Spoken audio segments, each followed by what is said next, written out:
In this video, we're breaking down the best champions for every role in patch 13.6. We're going to do something slightly different today, with picks of the patch categories for each role, which are God tier, low elo, high elo, underrated, and the one to watch out for. So without further ado, let's jump into that top lane. Our God tier pick for this patch just has to be Olaf. Another week with no nerfs means he's just not getting any weaker, and his ability to dominate games and plow through teams is like no other. His win rate is super high and has been for months now, and the reason is he's just the perfect solo queue stomper. Press R, press your ghost, roll your face along the keyboard and get 1v5 pentakills. Our low elo pick for the top lane is Mobalytics, who's just been maintaining such a fantastic success rate at lower ranks all season. He is such a difficult champion for lower ranking players to deal with, and once he gets ahead you just can't really gank him, because he's going to press that ultimate, force a 1v1 and ruin your day. Mobalytics can walk into entire teams and deal so much damage and absorb tons of damage too, so if you are struggling to rank up from that top lane in low elo, give him a go. Our high elo pick in that top lane is Rengar, who's absolutely terrifying to play against at the moment. He can abuse those lane brushes to relentlessly jump on top of you and constantly search for early kills. And if he does get those early kills, his damage just gets higher and the chances of your survival get weaker each and every time. Rengar does take some practice to get used to, but his ability to carry is unquestionable. So without any nerfs, if you are enjoying him, keep playing him. Our underrated pick for the top lane is Poppy. Yes, the weak-sided queen is loving her life in that solo lane, and her win rate is proving she's not to be underestimated.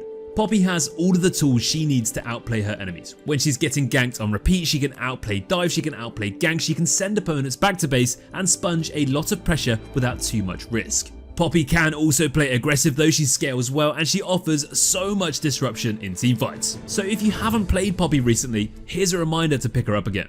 Our champion to watch out for in that top lane this week is Vale. Her buffs this patch are very promising, and now her movement speed from her passive is higher than it's ever been before. They nerfed this from 40 to 30 last time she got changed, and now it's up to 45. So Vayne is zooming and chasing her way through that top lane with a vengeance. Vayne top is so oppressive and can destroy so many lower range lanes, and if she starts getting the ball rolling, good luck shutting her down. Moving into the jungle now, and our god tier choice obviously is gonna have to be Jarvan.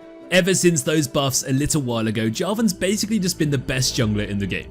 He has solid early ganks, his clear is fine, he scales into teamfights really well with his initiation and disruption, and whether you build him more towards damage, more tankiness, or a bruiser combination of the two, he always has impact. Jarvan is one of the best junglers to punish lanes with low mobility, or lanes without summoner spells, and if you don't have flash, he's just going to camp you every single time you come back to lane. J4 is also really easy to play and doesn't really have too many awful matchups. So if you aren't playing Jarvan yet, why not?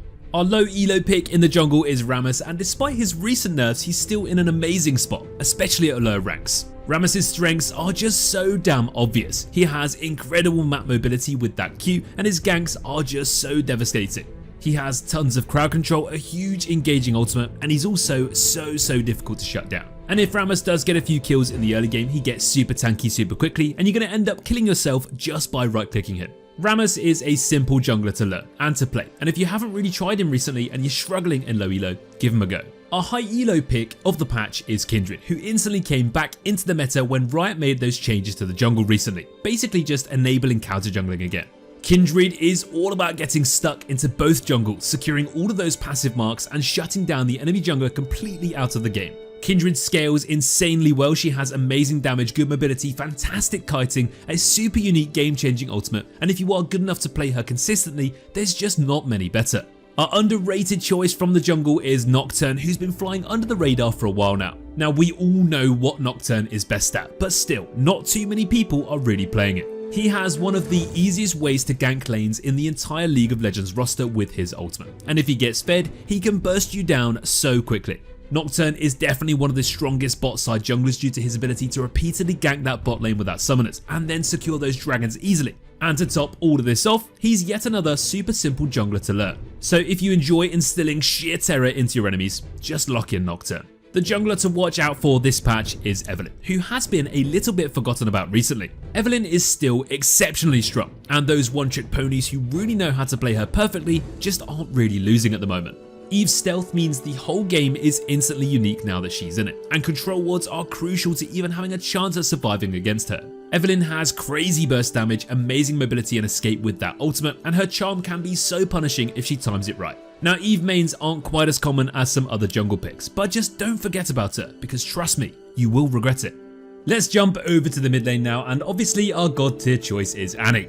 Yes, it's another patch with no nerfs to Annie, which means she's going to continue being one of the highest performing champions in the whole game. Annie is very basic to play, but her potential to carry is massive. She's got strong laning with those long range auto attacks, she farms super easily with her Q, she sets up ganks in a flash with her passive stun, and then once she gets her ultimate, GG easy. All Annie needs to do to win games is get stuck into teamfights and flash out their highest priority targets. Bonus points if you get a 5-man one, because there's very little chance you'll lose that fight if you pull it off. For our low elo pick of the mid lane, we've got Malzahar. Now this champion has always had a pretty solid success rate at low ranks. He's easy to play and offers some pretty blatant strengths. You've got amazing shoving power and wave clear, and then you've got your ultimate, which is one of the best abilities in the game to set up ganks and lock down specific targets. Malzahar has definitely flown under the radar recently, with so many obvious other mid lane picks just being picked way more often. But as those champions slowly start to get nerfed, it could be time to bring back the OG Voidman. For all you high elo mid laners, it's time to try Talon again. He's actually been performing way better than people have realised recently already, and the buffs in patch 13.6 are a little bit juicy. Talon is one of the best roaming mid laners in the game, as his E allows him to traverse the map so fast and just constantly be a threat to the whole map. Talon has fantastic mobility with that E, he has insane burst damage with the rest of his kit, and he has a ridiculously high snowball potential. If he does get a few 2 items too quickly, squishies are simply going to evaporate once he gets too close. Talon doesn't really look quite as tricky as some other assassins, but actually he does take some serious skill to play consistently. But if you have got what it takes and you've got a matchup you can exploit, you're going to have a lot of fun. Our underrated mid lane pick is Swain, and honestly I just don't know why more people aren't playing this champion. Swain's win rate is super high and he's literally never banned, so if you start playing him, you're almost always going to be able to abuse him. Swain has a pretty safe lane phase. He has great gank setup with his E, he has good scouting with his W, solid poke with his Q, and then once he gets his ultimate, he feels a bit immortal. Throughout games, Swain turns into an AP bruiser, sponging and dealing tons of damage with that ultimate active. And if you're too far ahead, your enemies won't be able to do anything but hope they can run away from you in time. Swain is also pretty easy to learn, and as long as you land those E's, you're going to win a lot of games. Our one to watch out for in the mid lane is Pantheon, and ever since his recent buffs, his success rate has shot up significantly.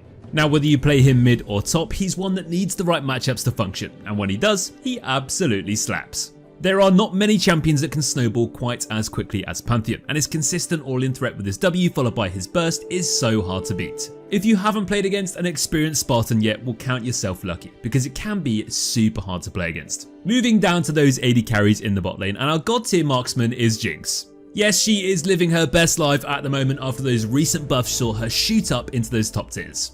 Jinx has everything you need to 1v9 games with her insane scaling, her crazy AoE splash damage, and of course those passive resets too. Jinx is definitely and will always be vulnerable in that early game, but if you do make it through without inting, you're going to light up those teamfights and bring so much damage from so far away.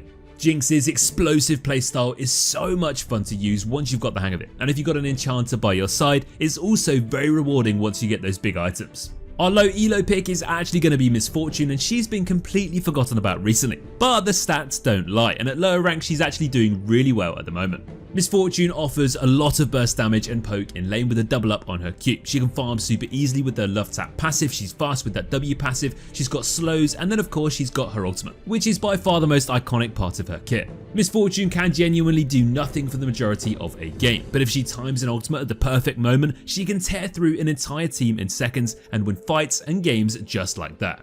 Now whether you play aggressive with your support and all-in when you hit level 6 and snowball super hard in lane, or whether you just play for those big team fights, you will always have the chance to carry from that bot lane with Miss Fortune. Our high elo pick in AD carry is of course Zeri, and she is zapping her way around the rift left, right and centre and taking everyone down at the same time. Zeri has an insanely strong mid to late game once she's got those core items, and her mobility, her relentless DPS and significant burst damage all make her seriously hard to play against. Now if you don't have any reliable hard CC and you're against a good Zeri, it's going to be super difficult to shut her down, because her stacking movement speed and cross terrain dashes make her impossible to get hold of.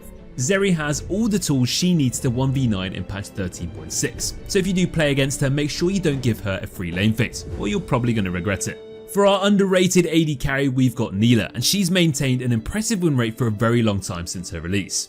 Nilah is a very unique marksman with her limited range, but she's also one of the scariest if she does get a bit too fed. She has lots of strengths in her kit like her healing and shielding passive plus the extra experience. She's got amazing damage and defensive abilities, and if she manages to get ahead in certain matchups, she can roll all over the game super fast. Nilah's weaknesses are definitely pretty obvious, but if you do manage to pick her in the right games against the right comps, it's genuinely going to feel like freelo. It is super satisfying flash ulting into an enemy team and clapping them all down at the same time. So if you haven't really tried it yet, give it a go. Finally, our one to watch out for in the bot lane is Draven, and this is honestly just reminding you that he still exists, and those good one tricks are still stomping in so many games. Draven is one of those champions that if you do forget about and you first pick a free matchup for him, you're just not going to have too much of a fun time. He catches a few axes, gets a few kills, and before you know it, he's got 3 items before you've completed your first one. If you are good enough at Draven and he slips through the draft, he's still strong enough for you to pick it each and every time, so don't stop playing it anytime soon. Let's move on to those supports now, and our god tier champion is Blitzcrank. Now in solo queue, it just doesn't get too much better than the beat boot boy. He has everything he needs to either destroy the bot lane or roam around the map and hook everyone into despair. He's always been an amazing support pick in the unorganized chaos of solo queue, and when the meta favors him, he's just always going to win so many games. He has everything he needs to destroy enemy mentals, along with their lives, in game of course, and as long as you can land those hooks, you will always be threatening. And even if you don't land it, sometimes just holding the hook and running at people is enough to force flashes anyway. Now whether you're invading level 1 or landing that huge Q in a massive late game teamfight, it's usually enough to make the difference. Our low elo pick for this patch in support is Zyra, and she's been performing consistently well at low ranks all season. Zyra has amazing pip potential and relentless poke with those plants, and she's actually very strong at turning around ugly situations too, especially with her ultimate. Zyra deals so much more damage than everyone expects, and she's an expert at frustrating low elo players and making them want to uninstall. If you partner up Zyra with an AD carry who complements her poking and bullying playstyle like Caitlyn, you're going to be a serious threat in 2v2s. Keep poking, keep harassing, keep taking plates, and when you get ganked, you can probably 2v3 every single time.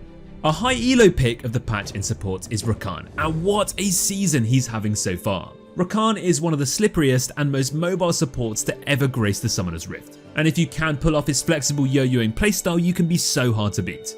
He has a lot to offer. He's got shields, he's got sustain, engage and disengage, and if you manage to set up a 5-man charm into that knockup, not only does it feel incredible, but it's almost always going to win you the fight if you've got allies around you.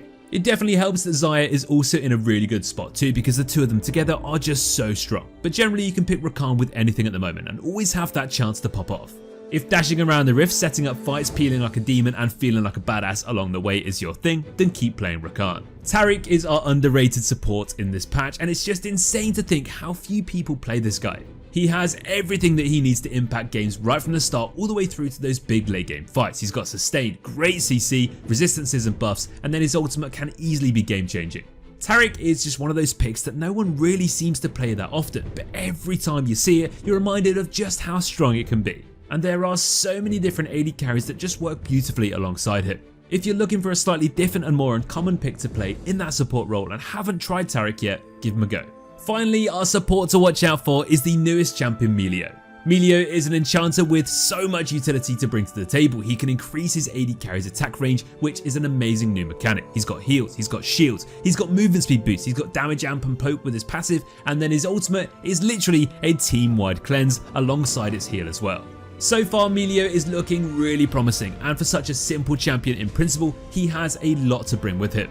Melio is a lot of fun too, and he's being played so much already. So if you are a support main, he's looking like a really great champion to learn.